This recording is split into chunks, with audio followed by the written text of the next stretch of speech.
One of the frequently asked questions so far has been how to study in United States.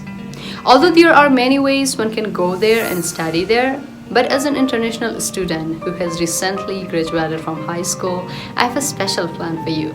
If you're interested, join me in this video.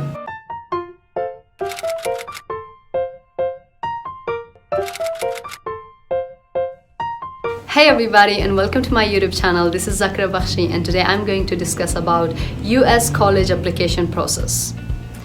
In this video, I'll briefly describe the 5 top and essential components of the process, what necessary steps you need to take in order to apply in a US university as an international student, what materials specifically you need in order to send out a complete application to a US college, and more importantly, where to start. I would also guarantee you that if you follow these instructions, you not only can apply to small and public universities in US, but you also can choose the top ranking ones. So if you find this video helpful and you want more contents like this, make sure to thumbs up, subscribe to my channel if you haven't already, and share this video with your family and friends. Without further ado, let's get to it. Whenever you would like to apply to a university, doesn't matter where the university is, the first step is filling out an application. And for applying to US universities, I suggest you to consider either common application or coalition application. The common application is the most popular universal application system with over 1 million students using it year-round. It was founded in 1975 and currently has more than 900 colleges as members. Well, pretty much all colleges accept this application except for a few that do not. You can apply to as many as 20 colleges at once through this application. The application opens on August 1st, but the deadline differs from university to university. The coalition application is the second most popular universal application system. It was established in 2015 and over 200 colleges accept this application now. 200 colleges is minor in compared to the common application. I completely feel that, but still the most prestigious and well-known universities are part of coalition application. So if you're looking for that university, you don't have to worry at all. But anyway, I will put the link to the both applications down below in the description. If you want to head on, go through any of them you want and fill out your application beforehand. But still, if you want more tips and tricks in order to fill out your application, let me know in the comments. I'll be happy to make another video for that.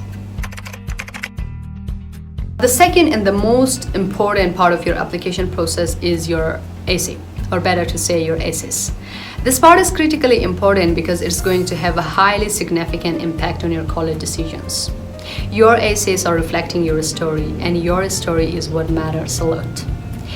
Basically, we have 2 types of essays: personal essay, which is also called personal statement, and supplemental essays.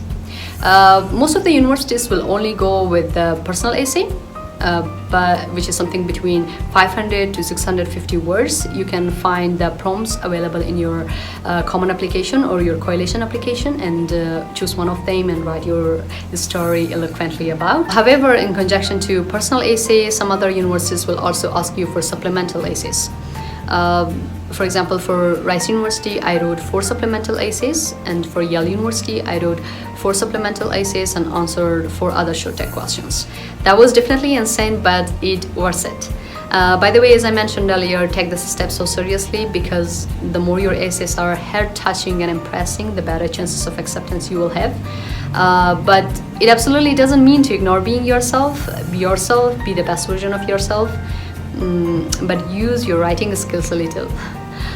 If you do not know how to write essays that stand out, like I completely feel that, let me know in the comments below or keep following me. I'll be making another video for that soon. Now imagine the third component of the process, recommendation letters. Letters of recommendation will provide your admission officer with more insight and understanding about you, your skills, and your personality.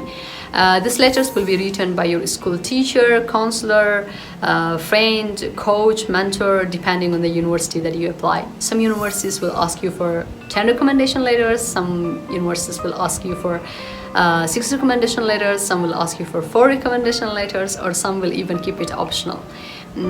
So after you talk to your teacher and they are ready to submit your letter, they have to make separate profile on the Common or Coalition app and then send out your letter to the school. The fourth thing you need to have during this process is high school report that shares information about your academic background and history. Basically, in our countries, it is what we call high school transcript that includes our GPA too. It is having a very crucial role on our college admission. That's why every college, almost in every part of the world, will require this document from you. Not only the US colleges, but every college everywhere. The average point or the average GPA for any college scholarship is 3.1 or a B average. But if you're looking for selective universities or prospective universities, you better hold a 3.7 to 4 GPA. But at some point you do not have to worry about this section 2 because it's also your counselor's responsibility and they have to submit your reports to the school. And finally, we are coming to the last component of the process, which is having a standardized test score, such as SAT, ACT, TOEFL, IELTS, or Duolingo. Most of the prospective universities in the United States will definitely ask you for either SAT or ACT score, which are international English and math exams. Actually, it is one of their top requirements, and the university is highly recommending the student to take one of these exams and have the score. So if you have enough resources and materials in order to prepare for these exams, at least for one of them, you have to go for it. But in the recent years, due to the COVID-19 pandemic, most of the US universities have waived these exams, considering that most of the test centers in different parts of the world are closed by now, and students are unable to go and take the tests. So it is now something completely optional, but if you want a piece of advice from me, you have to take this test because it's in your advantage. However, if you cannot take any of these two exams for any specific reasons, keep in mind that as an international student and as a person who is living in a non-English speaking country, you have to go with the English proficiency tests such as TOEFL, IELTS, or Duolingo.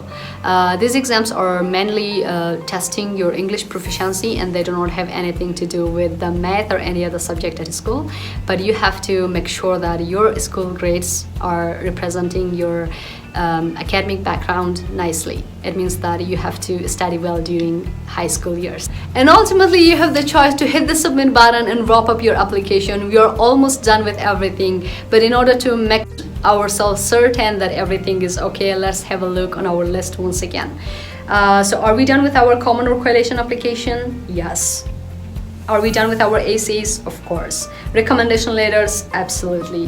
High school transcript? For sure. A standardized test score? Definitely. If you like this video and you want more contents like this, keep supporting me. It would be my pleasure helping you anyway. Like this video, share this video, comment me below, ask me any kind of question you want. Don't forget to smash the subscribe button and turn on notification bell on not to miss any other content of me. So have a wonderful time and see you soon. Peace, peace, peace.